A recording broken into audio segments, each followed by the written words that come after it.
filled with consuming woe, his father hid his countenance which grief had overcast. And now, surpassing our belief, they say a day passed over with no glowing sun, but light-affording flames appeared to change disaster to the cause of good.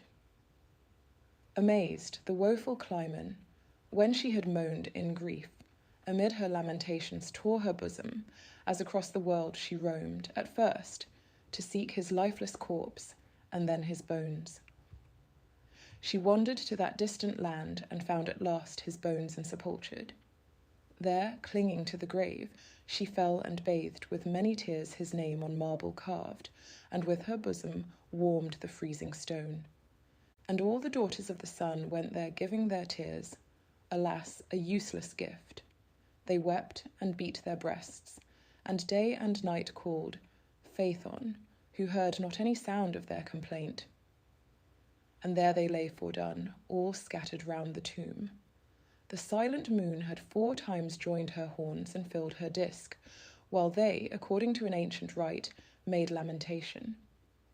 Prone upon the ground, the eldest, Phaëthusa, would arise from there, but found her feet were growing stiff, and uttered moan. Lampetia wished to aid her sister, but was hindered by new roots. A third, when she would tear her hair, plucked forth but leaves. Another wailed to find her legs were fastened in a tree. Another moaned to find her arms, to branches had been changed. And while they wondered, bark enclosed their thighs, and covered their smooth bellies, and their breasts, and shoulders and their hands, but left untouched their lips that called upon their mother's name. What can she do for them?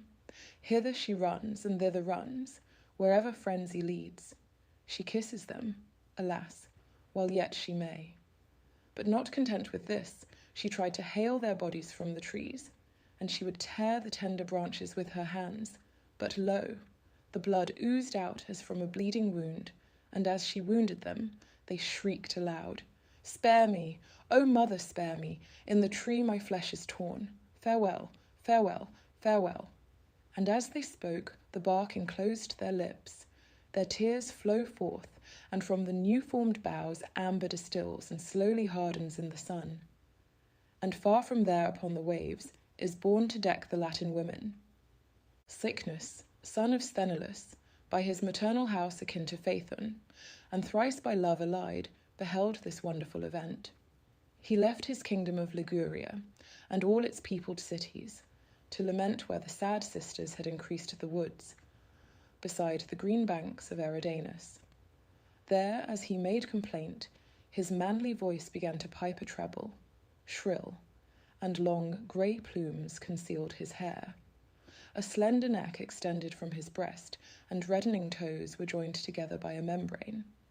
Wings grew from his sides, and from his mouth was made a blunted beak. Now Cycnus is a swan, and yet he fears to trust the skies and Jove, for he remembers fires unjustly sent, and therefore shuns the heat that he abhors, and haunts the spacious lakes and pools, and streams that quench the fires. In squalid garb, meanwhile, and destitute of all his rays, the sire of Phaëthon, as dark as when eclipse bedims his wheel, abhors himself and hates the light, shuns the bright day, gives up his mind to grief, adds passion to his woe, denies the earth his countenance, and thus laments. My lot was ever restless from the dawn of time, and I am weary of this labour, void and endless. Therefore, let who will urge forth my car, light-bearing, and if none may dare, when all the gods of heaven acknowledge it, let Jove himself essay the task. Perchance, when he takes up the reins, he may forget his dreadful lightning that bereaves of child a father's love, and as he tries the strength of those flame-footed steeds, will know, in truth, the lad who failed to guide my chariot deserved not death. But all the deities encircle Phoebus as he makes complaint, and with their supplications they entreat him not to plunge the world in darkness.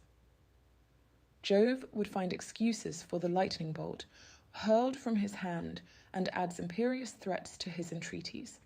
Phoebus calls his steeds, frenzied with their maddening fires, and breaks their fury, as he vents with stinging lash his rage upon them, and in passion lays on them the death of Phaëthon his son.